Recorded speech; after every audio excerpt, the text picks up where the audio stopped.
नमस्कार दोस्तों, आपका फिर से स्वागत है एक बार आपके अपने यूट्यूब चैनल AR एकेडमी में। तो दोस्तों, आज हम आपके लिए एग्रीकल्चर इकोनॉमिक्स का दूसरा पार्ट लेकर आए हैं। तो चलिए शुरू करते हैं। तो पहला क्वेश्चन है हमारा, the concept of law of diminishing utility. जो लॉ ऑफ डिमिनिशिंग यूटिलिटी का कॉन्सेप्ट है वो किस पर बेस्ड है? कार्डिनल है, ऑर्डिनल है या दोनों है? तो इसका जो आंसर है वो है हमारा कार्डिनल। नेक्स्ट क्वेश्चन है, the existence of is the main spring of all economic activity. तो किसका एग्जिस्टेंस सभी इकोनॉमिक एक्टिविटी जो हम लोग करते हैं, जो इंसान कोई भी आर्थिक काम करता है जिससे उसे धन की प्राप्ति होती है, वो किस लिए करता है? गुड्स के लिए, सर्विस के लिए, रिसोर्सेज के लिए या ह्यूमन वांट्स के लिए? तो उसका जो मेन पर्पज़ होता है अपनी ह्यूमन वांट्स को सेटिस्फाई करना ही होता है। तो इसका जो आंसर है वो है हमारा human wants. The existence of human wants is the main spring of all economic activity. जितनी भी आर्थिक क्रियाएँ होती हैं वो सब हम अपने जो इच्छाएं होती हैं एक प्रकार से उनको पूरा करने के लिए हम करते हैं। The amount of money which the wealth yields is called. तो मनी का अमाउंट जिससे वेल्थ की प्राप्ति होती है, धन की प्राप्ति होती है, वो क्या कहलाती है? गुड्स, सेविंग, इनकम या सर्विसेज? तो वो हमारी कहलाती है इनकम। क्या कहलाएगा? इनकम। जो वेल्थ हमें धन प्राप्त होता है मनी के रूप में, तो वो हमारा क्या कहलाएगा? इनकम। अगला क्वेश्चन है, excess of income over consumption is called. जो इनकम होती है, जो अधिक इनकम होती है, जो कंजम्पशन के बाद बचती है, हमारी जो बेसिक नीड्स है उनको पूरा करने के बाद भी अगर हमारी इनकम बचती है तो वो हमारा क्या कहलाता है? सेविंग, इनकम, सर्विसेज या गुड्स? तो वो हमारा जनरल सी बात है, क्या कहलाएगा? सेविंग। वो हमारी सेविंग होगी। जितना भी एक्स्ट्रा इनकम हमारी होगी वो हमारी सेविंग कहलाएगी। अगला क्वेश्चन है, is the desire backed up ability and willingness to pay for a good. तो इसका आंसर है डिमांड। डिमांड जो होता है वो हमारा डिजायर्ड बैक्ड अप एबिलिटी होती है या willingness to pay for a good. Demand की वजह से ही हम किसी गुड्स के लिए हम क्या करते हैं? पे करते हैं। अगर हमारी डिमांड नहीं होगी तो हम किसी चीज़ के लिए पे नहीं करेंगे। अगला क्वेश्चन है, the creation of utility by the way of marketing. Marketing के द्वारा यूटिलिटी का क्रिएशन क्या कहलाता है हमारा? Production, distribution, consumption, exchange? तो इसका आंसर है हमारा एक्सचेंज। जब हम मार्केटिंग के रूप में किसी चीज़ में यूटिलिटी क्रिएट करते हैं तो वो हमारा क्या कहलाता है? एक्सचेंज कहलाता है। एक्सचेंज में हम क्या करते हैं? मार्केटिंग एक प्रकार से करते हैं, सामान का अदली बदली करते हैं। अगला क्वेश्चन है, in the process of consumption consumer stop the purchasing of commodity at. कब जो है हमारा कंज्यूमर होता है वो किसी चीज़ को ख़रीदना बंद कर देता है? जब मार्जिनल यूटिलिटी प्राइस से ज़्यादा होती है, या मार्जिनल यूटिलिटी प्राइस से कम होती है, या मार्जिनल यूटिलिटी प्राइस के बराबर होती है, या मार्जिनल यूटिलिटी टोटल यूटिलिटी के बराबर होती है? तो जब मार्जिनल यूटिलिटी प्राइस के बराबर होती है तब process of the consumption consumer stop the purchasing of commodity. तो इसका आंसर है हमारा marginal utility is equal to price. इस लेवल पर हमारा जो कंज्यूमर होता है वो किसी कमोडिटी को परचेज करना बंद कर देता है। नेक्स्ट क्वेश्चन है, in which case demand curve shift forward right. किस केस में जो है हमारा डिमांड कर्व है वो राइट को शिफ्ट होता है? Extension of demand, increase in demand, decrease in demand या सभी? तो इसका जो आंसर है वो है हमारा इंक्रीज इन डिमांड। जब डिमांड हमारी बढ़ती है तो जो हमारा डिमांड कर्व होता है वो हमारा राइट को शिफ्ट होता है। अगला क्वेश्चन है, refers to various quantities of a good purchase by consumer at variable price. जब किसी उपभोक्ता द्वारा भिन्न भिन्न जो प्राइस होते हैं, डिफरेंट प्राइस लेवल होते हैं, उस पर भी किसी कमोडिटी को ख़रीदा जाता है, क्वांटिटीज़ को ख़रीदा जाता है, तो वो हमारा क्या कहलाता है? तो जनरल सी बात है, जब प्राइस वेरिएबल होंगे तो वो हमारा कहलाएगा प्राइस डिमांड। वो क्या कहलाएगा? Price demand. प्राइस के अनुसार उसकी डिमांड को, उसकी परचेजिंग हमारी अफेक्ट होगी। नेक्स्ट है हमारा, refers to various quantities of a good purchase by consumer at various level of income. जब हमारी जो किसी चीज़ की परचेजिंग है वो हमारी इनकम पर डिपेंड करे कि जितनी इनकम के हिसाब से हम उस चीज़ को परचेज करते हैं, कम या ज़्यादा। अगर हमारी इनकम ज़्यादा है तो हम उस हिसाब से उसकी ज़्यादा हम परचेजिंग करते हैं, अगर इनकम कम है तो हम उस चीज़ को कम ख़रीदते हैं। तो वो हमारा क्या कहलाएगा, इनकम डिमांड कहलाएगा। इसी तरह हमारा प्राइस डिमांड भी था, जब उसका प्राइस ज़्यादा होगा तो हम जाहिर सी बात है उसको हम कम खरीदेंगे, और जब प्राइस कम होगा तो हम किसी चीज़ को ज़्यादा खरीदेंगे, एक बार ज़्यादा खरीदने की सोचेंगे क्योंकि उसका प्राइस कम है। तो सीधी सी बात है, जब प्राइस के द्वारा अफेक्ट होगा चीज़ तो वो हमारा कहलाएगा प्राइस डिमांड, और जब इनकम के द्वारा डिमांड हमारी अफेक्ट होगी, मांग हमारी प्रभावित होगी, वो हमारी कहलाएगी इनकम डिमांड। अगला है refers to the variable quantity of goods purchased by a consumer of various price of its related good.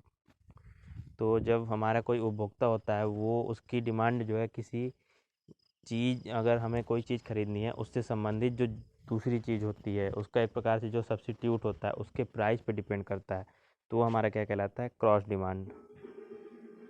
जैसे हम बात कर लें चाय और कॉफ़ी की, तो अगर चाय का प्राइस बहुत ज़्यादा बढ़ जाता है तो अगर कॉफ़ी उससे सस्ती हुई तो कंज्यूमर क्या करता है, कॉफ़ी का उपभोग करने लगता है।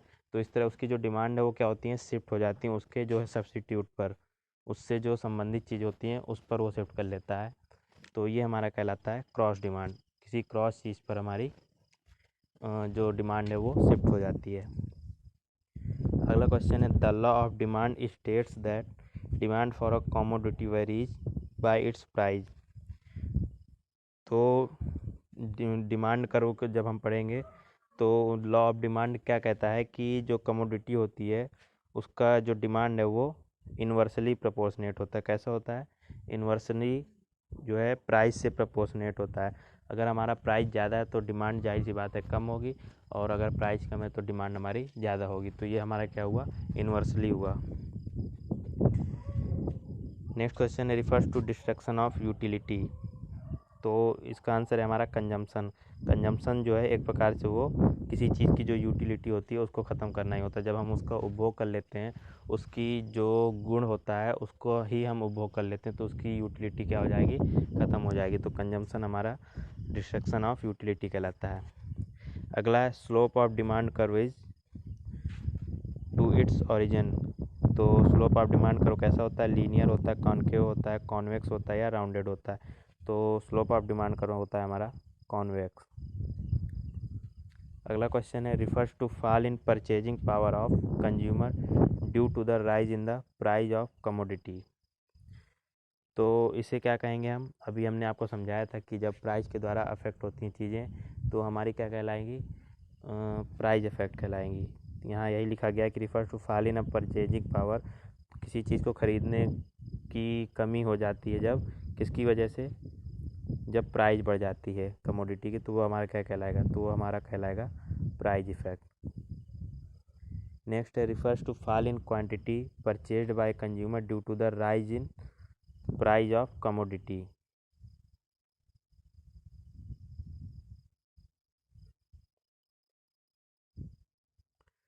सॉरी, यहाँ पर इनकम होना चाहिए प्राइस की जगह, क्वेश्चन दोबारा रिपीट हो गया है, तो यहाँ पर प्राइस की जगह इनकम कर लीजिएगा। तो यहाँ है, refers to the fall in quantity purchased by consumer due to the rise of income of commodity. तो जब इनकम के द्वारा चीज़ इफेक्ट होती है तो वो हमारा क्या कहलाएगा, इनकम इफेक्ट। क्या कहलाएगा, इनकम इफेक्ट। अगला क्वेश्चन है, refers to shift in consumption behaviour of an individual to other related goods due to the rise in the price of particular goods. तो अभी जैसे हमने आपको एग्जांपल दिया था चाय और कॉफ़ी का, तो जो पर्टिकुलर गुड्स होती है उसकी प्राइस पे राइज हो जाने पर हम क्या कर देते हैं कि उससे रिलेटेड गुड्स पर शिफ्ट हो जाते हैं। तो ये हमारा इफेक्ट क्या कहलाता है, ये इफेक्ट कहलाता है हमारा सब्स्टिट्यूशन इफेक्ट।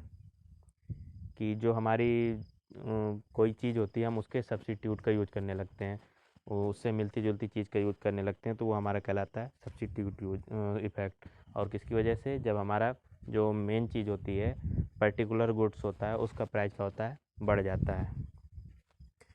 अगला क्वेश्चन है, income effect for inferior goods. तो इन्फीरियर गुड्स के लिए इनकम इफेक्ट क्या होता है, तो वो होता है हमारा नेगेटिव। जो इनकम इफेक्ट होता है इन्फीरियर गुड्स के लिए वो होता है नेगेटिव, उसमें इनकम का कोई भी प्रभाव नहीं पड़ता, उस पर हमारा प्राइस का प्रभाव पड़ता है। नेक्स्ट क्वेश्चन है, इन केस ऑफ इन्फीरियर और given good if the price of a commodity increase demand will be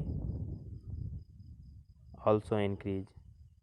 inferior goods वो होती हैं जिनकी प्राइस बढ़ने पर हमारी जो है डिमांड भी बढ़ जाती है। क्या होता है, प्राइस बढ़ने पर डिमांड बढ़ जाती है, लेकिन अगर वहीं इनकम बढ़ती है तो डिमांड हमारी घट जाती है। दोनों अपोजिट हैं, प्राइस बढ़ने पर डिमांड बढ़ जाती है लेकिन इनकम बढ़ने पर डिमांड हमारी कम हो जाती है। अगला क्वेश्चन है, more demand at less price refers to. ये सारे जितनी भी अब से हम आगे आपको पढ़ाने वाले हैं 8-10 डेफिनेशन, वो बहुत अच्छे से ध्यान दीजिएगा। तो पहला हमारा more demand at less price refers to, जब कम प्राइस पर ज़्यादा डिमांड होती है तो हमारा क्या कहलाता है, extension in demand, increase in demand, decrease in demand और कंस्ट्रक्शन इन डिमांड। तो वो है हमारा extension in demand. Come price पर भी जब ज़्यादा डिमांड होती है तो एक्सटेंशन इन डिमांड होता है। अगला है more demand eight same price. अब यहाँ पर क्या हो गया, ज़्यादा डिमांड होगी लेकिन सेम प्राइस पर, तो वो हमारा क्या कहलाएगा, वो हमारा कहलाएगा इंक्रीज इन डिमांड। इसके बाद है same quantity demanded at high price. ज़्यादा प्राइस पर हमारा जो है सेम क्वांटिटी डिमांडेड होती है, जब सेम क्वांटिटी डिमांडेड होती है कब, ज़्यादा प्राइस पर, तो वो हमारा क्या कहलाएगा, वो भी हमारा कहलाएगा इंक्रीज इन डिमांड। तो इंक्रीज इन डिमांड क्या क्या होता है, जब ज़्यादा डिमांड होती है सेम प्राइस पर वो भी इंक्रीज इन डिमांड होता है, और जब सेम क्वांटिटी डिमांडेड होती है एट हाई प्राइस पर वो भी हमारा इंक्रीज इन डिमांड होता है। इसके बाद है less demanded at high price. जब ज़्यादा प्राइस पर डिमांड क्या हो जाता है, लेस हो जाती है, तो वो हमारा कहलाता है कॉन्ट्रैक्शन इन डिमांड। डिमांड में कॉन्ट्रैक्शन हो जाता है वो। अगला है less demanded eight same price. अब प्राइस सेम रहेगा लेकिन जो है डिमांड उसकी कम हो जाएगी, तो ये हमारा क्या कहलाएगा, ये कहलाएगा डिक्रीज इन डिमांड। क्या कहलाएगा, डिक्रीज इन डिमांड। अगला है same quantity demanded at low prices. Same quantity जब डिमांड होती है कब, लो प्राइस हो जाने पर भी सेम क्वांटिटी डिमांड होती है, तो वो भी हमारा क्या कहलाता है, डिक्रीज इन डिमांड। तो डिक्रीज इन डिमांड कौन कौन सा होता है, जब कम डिमांड होती है सेम प्राइस पर वो भी डिक्रीज इन डिमांड होता है, और जब सेम क्वांटिटी डिमांडेड होती है लो प्राइस पर वो भी डिक्रीज इन डिमांड होता है, और जब ज़्यादा डिमांड होती है सेम प्राइस पर वो इंक्रीज इन डिमांड होता है, और जब सेम डिमांड होती है हाई प्राइस पर वो भी हमारा क्या कहलाता है, इंक्रीज इन डिमांड, और जब लेस डिमांड होती है हाई प्राइस पर वो हमारा कहलाता है कॉन्ट्रैक्शन इन डिमांड, और मोर डिमांड होती है लेस प्राइस पर वो होता है एक्सटेंशन इन डिमांड। तो इसको बहुत अच्छे से ध्यान रखना है, आपको कंफ्यूज नहीं होना है इनमें। अगला है the demand of commodity that can be put for several uses. किसी कमोडिटी की डिमांड जिसे हम कई यूजेस के लिए यूज कर सकते हैं वो है हमारा कंपोजिट डिमांड। क्या होती है डिमांड ऐसी हमारी, कंपोजिट डिमांड कहलाती है। अगला है the demand for ultimate object is called. किसी अल्टीमेट ऑब्जेक्ट के लिए जो डिमांड होती है वो हमारा क्या कहलाती है, वो कहलाएगी हमारी डायरेक्ट डिमांड। किसी पर्टिकुलर चीज़ के लिए वो हमारी डायरेक्ट डिमांड कहलाती है, क्योंकि वो सिर्फ उसके लिए सिर्फ एक ही अल्टीमेट डिमांड है उसके लिए, उस ऑब्जेक्ट के लिए एक ही डिमांड है। नेक्स्ट है the demand for various kinds of labour and material to make the final product. तो ऐसी डिमांड क्या कहलाती है, तो ये हमारी कहलाएगी derived demand. The demand for various kinds of labour and material to make the final product. किसी फाइनल प्रोडक्ट को बनाने के लिए जो डिमांड होती है हमारी लेबर के लिए और मटेरियल्स के लिए, तो वो हमारा कहलाता है डिराइव्ड डिमांड। लास्ट है हमारा when several goods are demanded together for a common purpose. जब बहुत सारी चीज़ों की डिमांड होती है किसी एक कॉमन पर्पज़ के लिए, पर्पज़ हमारा एक ही होता है लेकिन कई चीज़ों की एक साथ डिमांड होती है, वो हमारा क्या कहलाता है, जॉइंट डिमांड। ऐसी डिमांड हमारी कहलाती है जॉइंट डिमांड। तो दोस्तों ये हमारा आज का एग्रीकल्चर इकोनॉमिक्स का दूसरा पार्ट था। आशा करते हैं आपको अच्छा लगा होगा, और दोस्तों चैनल को ज़्यादा से ज़्यादा सब्सक्राइब कीजिए और हमारी वीडियो को रेगुलर देखते रहिए। धन्यवाद।